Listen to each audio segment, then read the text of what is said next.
नमस्कार मित्रांनो, नूतन्स रीडिंगमध्ये आपले स्वागत आहे. मध्यरात्र केव्हाच उलटून गेली होती. दुसऱ्या प्रहराचे टोल मी मगाशीच ऐकले होते. या सर्व आठवणी पुन्हा पुन्हा मनात घोळवीत तळमळत क्षणाक्षणाला मी या कुशीवरून त्या कुशीवर होत होतो. पण मला झोप येईना. मनुष्य किती आषाढभूत असतो. एकदा वाटे आज देवयानीने जे थैमान घातले त्याने सारा राजवाडा गोंधळून गेला असेल. दासदासी आपापसात अजून कुजबुजत बसल्या असतील. पती पत्नीच्या पहिल्या भेटीत इतक्या उन्मत्तपणाने शयनमंदिरातून निघून जाणारी तरुणी त्यांनी बाहेर कुठेही पाहिली नसेल. ऐश्वर्य जितके मोठे तितके शिष्टाचारही अधिक बंधनकारक. पण जे कुठेच गरिबाच्या झोपडीत सुद्धा घडू नये ते आज राजवाड्यात घडले होते. ते का घडले हे कुणालाच ठाऊक नव्हते. ते कोण सांगणार, कुणाला आणि कसे? देवयानीची समजूत कोण घालणार? आणखी थोड्या वेळाने सगळीकडे सामसूम होईल. मग इतका वेळ स्वतःच्या महालात तळमळत पडलेली देवयानी पाऊल न वाजविता आपल्या महालात परत येईल. दार लावून ती मंचकावर बसेल. आपले पाय चुरू लागेल. आपण एकदम तिचे हात धरू आणि म्हणू, वेडी कुठली, ब्रह्मदेवानं हे सुंदर हात काय पाय चुरण्याकरिता निर्माण केले आहेत? मग ती आपल्याकडे पाणावलेल्या डोळ्यांनी पाहिल आणि आपल्या कुशीत डोके खुपसीत आणि ते एखाद्या मुलासारखे घासीत म्हणेल, मी चुकले, रागाच्या भरात भलतंच बोलून गेले मी मघाशी, मला क्षमा करायची ना? तिचे मस्तक थोपटीत आपण म्हणू, मी तुला क्षमा करायची म्हणजे तू आणि मी निराळे आहो? छे, वेडी कुठली, तू आणि मी भिन्न नाही. संगम झालेल्या नद्यांचे प्रवाह दोन पात्रातून कोणी पाहिले आहेत का? मी तुला क्षमा करायची म्हणजे मी मलाच क्षमा करायची. तू माझी क्षमा मागायचीस म्हणजे मीच माझी क्षमा मागायची. हे ऐकून ती खुदकन हसेल आणि आपण होऊन मनोराज्य करण्याची शक्ती देवाने माणसाला दिली नसती तर किती बरे झाले असते. देवयानी आता येईल, मग येईल. ती आली म्हणजे झाले गेले ते एका क्षणात आपण विसरून जाऊ. आपण तिला म्हणू, तुझे संस्कार फार निराळे आहेत. माझ्या लक्षात हे यायला हवं होतं, पण ते आलं नाही. आजच्या चुकीबद्दल क्षमा कर मला. पुन्हा कधीही मद्य प्यालेला ययाती तुला शयन मंदिरात दिसणार नाही.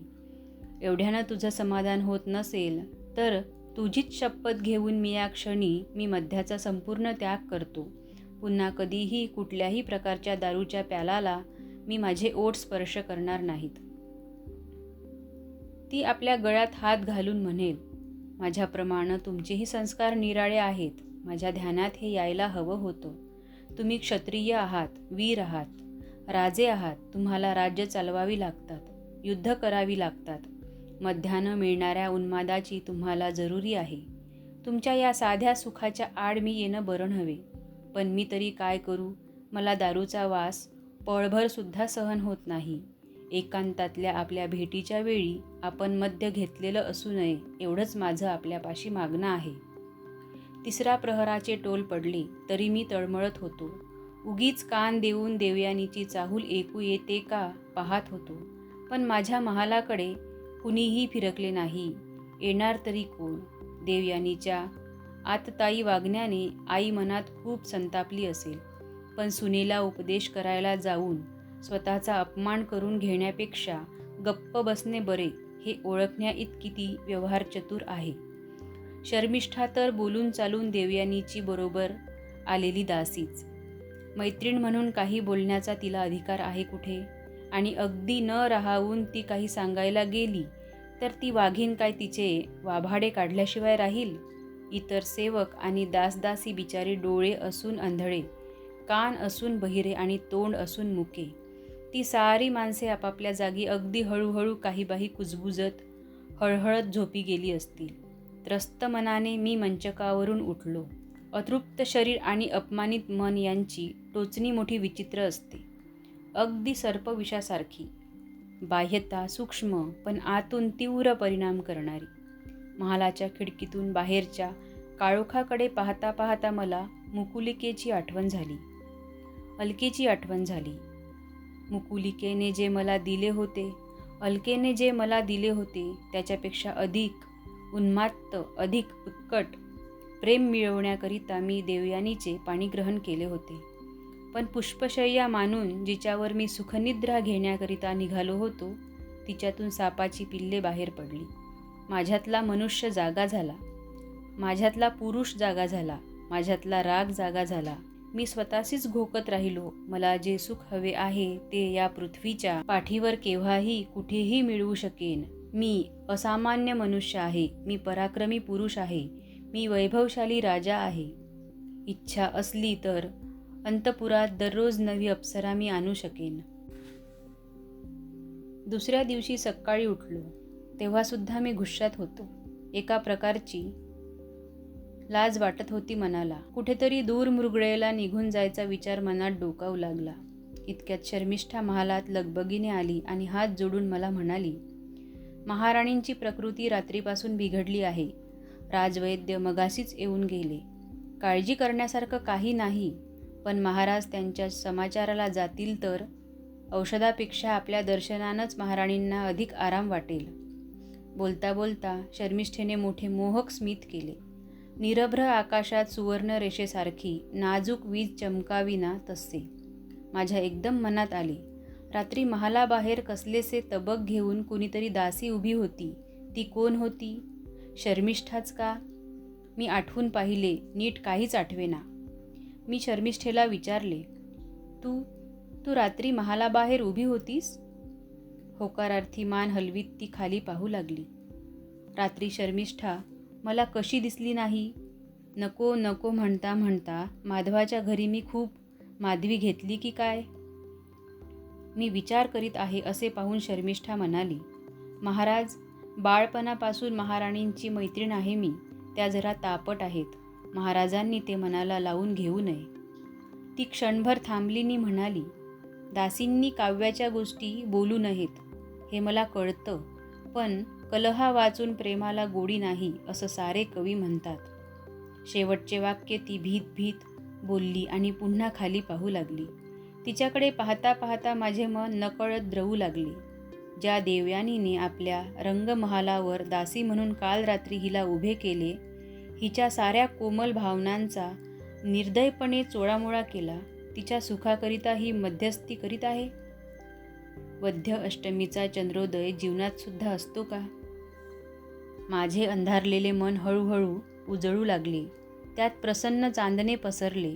थट्टेच्या स्वरात मी म्हणालो, शर्मिष्ठे, इतकं प्रेम करायला तुला कुणी शिकवलं?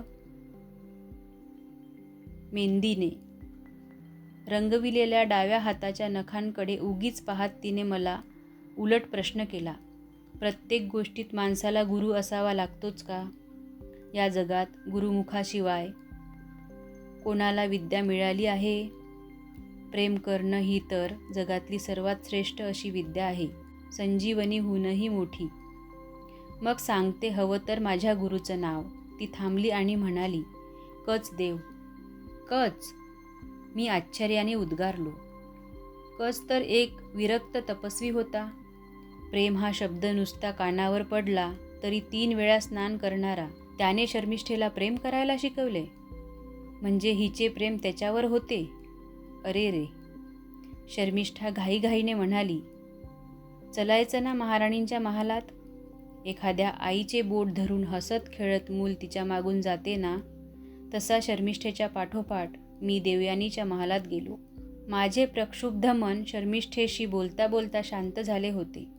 तिथल्या क्रोधाची जागा क्षमेने घेतली होती. देवयानी खरोखरच आजारी होती का कुणास ठाऊक, पण भुरकट ढगा आढून दिसणाऱ्या चांदण्यात उदास सौंदर्य असते ना, तसे तिचे ते कोमेजलेले मुख मला वाटले. मी तिच्या जवळ जाऊन बसलो. तिचा हात हातात घेतला. जे आम्ही तोंडाने बोलू शकत नव्हतो, जे आमच्या डोळ्यांना नीट बोलता येत नव्हते, ते आमचे दोघांचे हात बोलत होते. त्या हातांचे संभाषण काही क्षण झाले आणि देवयानीचे डोळे पाणावले. तिचे ते अश्रू, कमलदलावरच्या दवबिंदूंसारखे दिसणारे ते अश्रू मला पाहावेनात. त्यातल्या एक बिंदूही डोळ्यांसमोर येऊ देऊ नये. तो तिथल्या तिथे चुंबन टिपून घ्यावा अशी तीव्र इच्छा माझ्या मनाला झाली. पण महालात शर्मिष्ठा होती ना. मी वळून पाहिले. शर्मिष्ठा कुठेच दिसली नव्हती. पाऊलसुद्धा न वाजविता ती बाहेर गेली होती. एवढासुद्धा आवाज होऊ न देता तिने महालाचे दार लावून घेतले होते. देवयानीच्या डोळ्यातील अश्रुबिंदू डोळ्यांनी टिपून घेण्याकरिता मी वाकलो. एकदम तिने आपल्या दोन्ही हातात माझे हात घेतले नि मोठ्या लाडीक स्वरात अर्धवट जागे झालेले माणूस बोलते ना तसे ती म्हणाली, पुन्हा घेणार नाही ना? ती मध्याविषयी बोलत होती हे माझ्या ध्यानात आले. माझा अहंकार दुखावल्यासारखा झाला. काहीतरी कटू उत्तर द्यावे असे मनात आले. पण देवयानी आजारी होती. माझी देवयानी आजारी होती. तिला दुःख होईल असे काही करता कामा नये हेही त्याच मनाला जाणवले. मनात एक स्वैर उधळलेला घोडा धावत होता. त्याचा लगाम खेचून त्याला आवरण्याचा प्रयत्न एक सारथी करीत होता. फुलावूनही मऊ असलेल्या आपल्या हातांचे तळवे माझ्या हातांच्या तळव्यावर घासीत देवयानी म्हणाली, नाही ना घेणार माझ्यासाठी? तिच्या शेवटच्या शब्दाने मी विरघळून गेलो. मी लगेच उद्गारलो, नाही. शयन मंदिरात माझ्या तोंडाला पुन्हा कधीही मद्याचा वास येणार नाही तुला. ती हसली आणि म्हणाली, मला वचन द्या. पुन्हा माझा अहंकार डिवचला गेला. मी हिच्यासाठी इतके करायला तयार झालो, पण हिचा मात्र माझ्यावर काडीचाही विश्वास नाही. ज्या माणसाचा आपल्यावर विश्वास नाही त्याच्यासाठी आपल्या सुखाचा त्याग? घोडा पुन्हा उधळू लागला होता. मोठ्या कष्टाने मी तो आवरला. वरकरणी मी हसत म्हटले, या लुसलुसीत हातांचा स्पर्श सतत लाभावा म्हणून 1 सोडून 100 वचन देईन मी. इतकं सोपं नाही ते. बाबांच्या पायाची शपथ घेऊन तुम्ही मला वचन द्यायला हवं. तिच्या वडिलांचा मला विलक्षण राग आला. देवयानी आता माझी पत्नी झाली होती. तिच्या मनात पित्यापेक्षा मला अधिक प्रेमाचे, अधिक आपुलकीचे स्थान मिळवायला हवे होते. पण तिच्या मनावर अजून तिच्या पित्याचेच राज्य सुरू होते. यावेळी मन आवरताना मला अतिशय त्रास झाला. पण कसे बसे मी ते आवरले. मी तिला वचन दिले. देवयानी हसून लागली. ते हास्य नुसत्या प्रेयसीचे नव्हते, ते एका मानिनीचेही होते. रूपाच्या बळावर आपण पुरुषाला शरण आणू शकतो या अहंकाराची धुंदी चढलेल्या रमणीचे हास्य होते ते. प्रीतीच्या राज्यातल्या या पहिल्या युद्धात मी पूर्णपणे पराभूत झालो. मद्यपानाविषयी देवयानीला दिलेले वचन मी अक्षरशः पाळले. आमचे सहजीवन सुरळीत सुरू झाले. ते दिवस अजून मला आठवतात. दिवस कसले? सूर्य मध्येच उगवून आणि 4 प्रहर माझा व देवयानीचा वियोग करवून मावळत होता. म्हणूनच त्यांना दिवस म्हणायचे. नाही तर 8 प्रहरांची रात्र होऊ शकली असती. तर कमलात बंदिवान होऊन पडलेल्या भृगांची जितकी कुचंबना झाली असती तितकाच ययाती सुखसागरात पोहत राहिला असता. पहाटे बागेतली पाखरे किलबिलू लागली म्हणजे मला त्यांचा राग येई. मोठी अरसिक वाटत ती मला. त्यांची किलबिल ऐकून देवयानी आपल्या महालाकडे जाण्याकरिता चुळबुळ करी. मी तिला म्हणे, अगं ही पाखरं वेडी असतात. पांढरं शुभ्र चांदणं पडलेलं पाहून उजाडलं की काय असा त्यांना भास होतो. अजून 5-6 घटका रात्र आहे. स्वस्त झोप तू.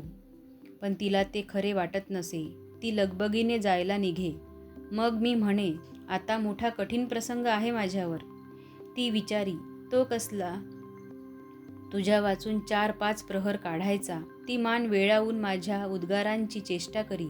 पण तिचे मान वळवणे इतके मधुर होते, मोर पिसालाही त्याचा हेवा वाटेल असे, की ते मला कितीतरी वेळ पुलकित करून टाकी. माझे न ऐकता ती तशीच जायला निघाली. म्हणजे मी म्हणे, तुझा हा एवढा दीर्घ काळाचा विरह मी कसा सोसू?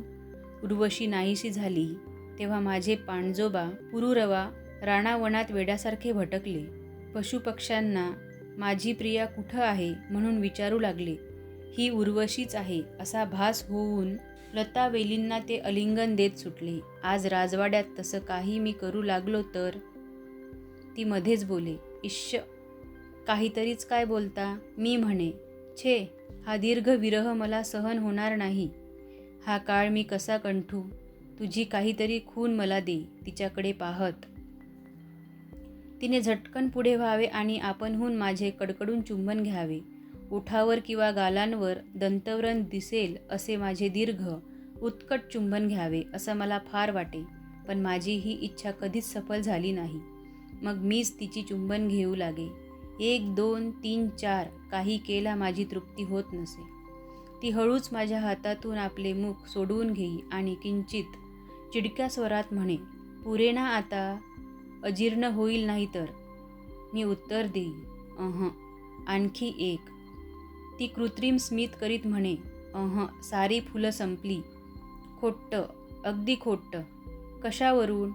उभ्या जगात ही एकच अशी अद्भुत वेल आहे की जितकी फुलं तोडावीत तितकी तिच्यावर अधिक फुलं फुलतात. पण तुम्ही एकदा म्हणता आणि 100दा. महर्षीच्या आश्रमात वाढलेली मुलगी आहेस तू. तुला हे प्रेमाचं गणित कळायचं नाही. या गणितात 1 याचा अर्थ 1000, 1,00,000, 1,00,00,000 असा सुद्धा होऊ शकतो. प्रसंगावर अवलंबून असतो हा अर्थ. ती हसल्यासारखे करी आणि तशीच निघून जाई. मी अतृप्त दृष्टीने तिच्या डौलदार पाठमोऱ्या आकृतीकडे पाहत राही. इतर स्मृतींचे रंग काळाबरोबर पुसट होत जातात, पण प्रीतीच्या आठवणींचे रंग मात्र सदैव उजळ राहतात. असे का व्हावे ते मला कळत नाही, पण होते खरे. लग्नानंतरच्या पहिल्या काही महिन्यातल्या अनेक रात्री माझ्या मनावर जणू कोरल्या गेल्या आहेत, अप्सरांच्या रेखीव आकृतीसारख्या. चांदण्यांचे पैजण वाजवीत माझ्या रंगमहालात आलेल्या त्या रात्रींनी अगणित मधुघट भरून आणले. ते सर्व मी गटागट प्यालो, तरी मी तुषार्तच राहिलो. त्या रात्री म्हणजे सुंदर सरोवरे होती, प्रणय क्रीडांच्या विविध रंगी कमळ्यांनी फुललेली. काय करायचं ते सारं सांगून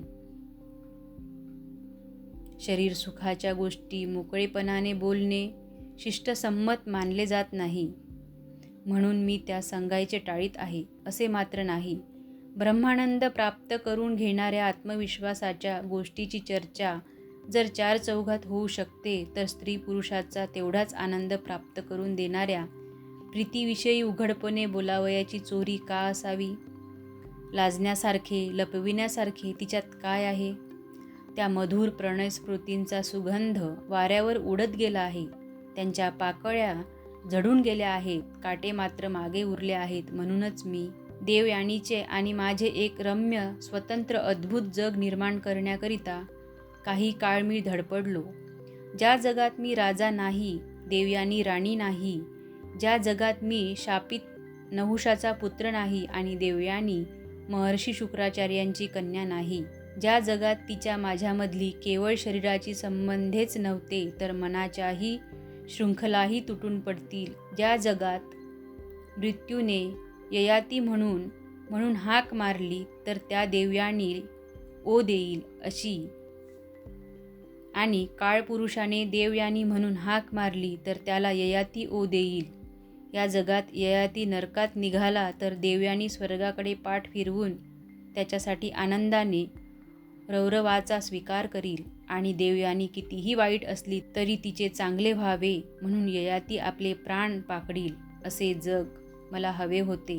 पण एकदा ऐन मध्यरात्री माझ्या बाहुपाशात असलेल्या देवयानीला मी वेडा प्रश्न केला, तू कुणाची? ती बोलली नसती. तिने भावपूर्ण डोळ्यांनी माझ्याकडे पाहिले नसते. केवळ माझ्या कुशीत तिने आपले तोंड लपविले असते. तरी जे हवेहवेसे वाटत होते ते मला मिळाले असते. तेवढ्याने माझ्या हृदयाचा कलश काठोकाठ भरला असता. पण वेदांतातल्या एखादा गहन प्रश्न मी विचारला आहे असे मानून ती उत्तरली, मी बाबांची आहे, मी तुमची आहे, उद्या माझ्या उदरी जन्म घेणाऱ्या मुलाची सुद्धा. आज मी महाराणी आहे, उद्या मी राजमाता होईल. मी कुणाची आहे ते कसं सांगता येईल? अनेकांचा अधिकार असतो आपल्यावर. प्रत्येक रंगाचे पट्टांशुक तिला शोभे. आकाशाला कुठल्याही रंगाच्या मेघमालेने शोभा येते ना, तसे कुठलेही वस्त्र परिधान केले तरी ती उठून दिसे. तिने अंगावर हिऱ्या मोत्यांचे दागिने घातले म्हणजे तिच्या लावण्यामुळे तेच अधिक झळाळू लागत. किती विविध प्रकारची आणि किती रमणीय रीतीने केशरचना करीत होती ती. कधीकधी 4-4 घटका तिचे प्रसाधन चाले. हे सारे तिने करावे असेच मला वाटे. पण अशी नटलेली देवयानी कुठेतरी आपल्या आसपास असावी, अगदी अगदी दिवसासुद्धा असे राहून राहून मला वाटे. या वाटण्यात वासनेचा किती भाग होता हे मी सांगू शकत नाही, पण त्यात भावना साधी, सरळ निर्मळ भावना होती. थोडी तरी निश्चित होती. उन्हात जशी वायूची शीतल झुळूक, तशी वृक्ष व्यवहाराने व्यापलेल्या संत्रस्त झालेल्या पुरुषाच्या जीवनात स्त्री, तिचे ओझरते स्मित, तिची साधी हालचाल, फार काळ तिचे भोवतालचे नुसते अस्तित्वसुद्धा पुरुषाला सुखवाह वाटते, उल्हासित करते. निदान मला तसे वाटे, पण देवयानीला हे कधीच कळले नाही. पुरुषाच्या कामुकतेचेच हे प्रदर्शन आहे असे तिला वाटत होते की काय, कोण जाणे. ती लावण्यवती होती, सौंदर्यपूजक होती, शृंगार साधनेत कुशल होती, पण यातले काहीही माझ्यासाठी नव्हते. एक अप्सरा शृंगारलेल्या महालात आपल्या भोवती गिरक्या घेत फिरत होती. प्रत्येक आरशात पडलेल्या आपल्या मोहक प्रतिबिंबांचे निरीक्षण करून संतुष्ट होत होती. देवयानीपाशी जे काही होते ते सारे तिच्यासाठी होते, केवळ स्वतःसाठी होते. ती फार नृत्यकुशल आहे असे एकदा शर्मिष्ठेच्या बोलण्यात आले. तिचे नृत्य पाहायला मी उत्सुक झालो, पण दरबारात काय कमी नर्तकी आहेत असा प्रश्न करून तिने मला धुडकावून लावले. ऋषिकन्या होती तेव्हा ती हौसेने नृत्य करीत होती. आता ती महाराणी झाली होती. पतीसाठी का होईना ती नाचली असती तर तिच्या प्रतिष्ठेला केवढा कलंक लागला असता. ती स्वतःविषयी पुष्कळ बोले, कान किटेपर्यंत. शुक्राचार्यांच्या मोठेपणाच्या गोष्टी सांगे, पण नहुष महाराजांनी इंद्राचा पराभव कसा केला हे मला तिने एकदाही विचारले नाही. लहानपणी नगरोत्सवा बेफाम घोड्यावर बसण्यात मी दाखवलेले शौर्य, कुमार वयात अश्वमेधाचा घोडा घेऊन मी केलेला दिग्विजय, या साऱ्या गोष्टी तिच्या कानावर आल्या होत्या, पण यातली कुठलीही गोष्ट तिने मला कधी विचारली नाही. यातले काही ऐकण्याची कधी उत्सुकता दर्शविली नाही. उलट तिच्या संशयी वृत्तीने मला त्रास होई. शर्मिष्ठेचा विडा तिच्यापेक्षा अधिक रंगला म्हणून सहज थट्टा करण्याकरिता पोरकटपणाने मी बोलून गेलो. ज्याचं प्रेम अधिक असतं त्याचा विडा अधिक रंगतो. या एका वाक्याने ती किती चिडली, किती बडबडली. त्या क्षणापासून किती कसोशीने ती शर्मिष्ठेला माझ्यापासून दूर ठेवू लागली. अलकेने आपली आठवण म्हणून दिलेल्या सोनेरी केस मी एका सुवर्ण मंजुषेत जपून ठेवला होता. ती पेटी एकदा देवयानीला हाताला लागली. तिच्यात काय आहे हे पाहायचा तिने हट्ट धरला. शेवटी मी तिला ती पेटी उघडून दाखविली. तो सोनेरी केस हातात घेऊन तिने एकदम मला प्रश्न केला, ही तुमची प्रियकरीण सध्या कुठं आहे? मी म्हटले, ती प्रियकरीण नव्हती, माझी बालमैत्रीण होती. तिने संशयी स्वरात प्रश्न केला, सध्या कुठं असते ती? मी वर आकाशाकडे पाहिले. ती हसत म्हणाली, मग हा केस कशाला इतका जपून ठेवलात? तिची आठवण म्हणून. ती उपहासाने हसली आणि म्हणाली, उद्या मी मेले तर माझी नुसती आठवणसुद्धा ठेवणार नाही तुम्ही? फार प्रेम होतं वाटतं हिच्यावर. अगदी जपून ठेवलायत हा केस. तो केस फेकून देण्याची तिची इच्छा होती. तो तिच्याकडून परत मिळवून त्या सुवर्ण मंजुषेत ठेवताना मला काय कष्ट पडले ते माझे मलाच माहीत.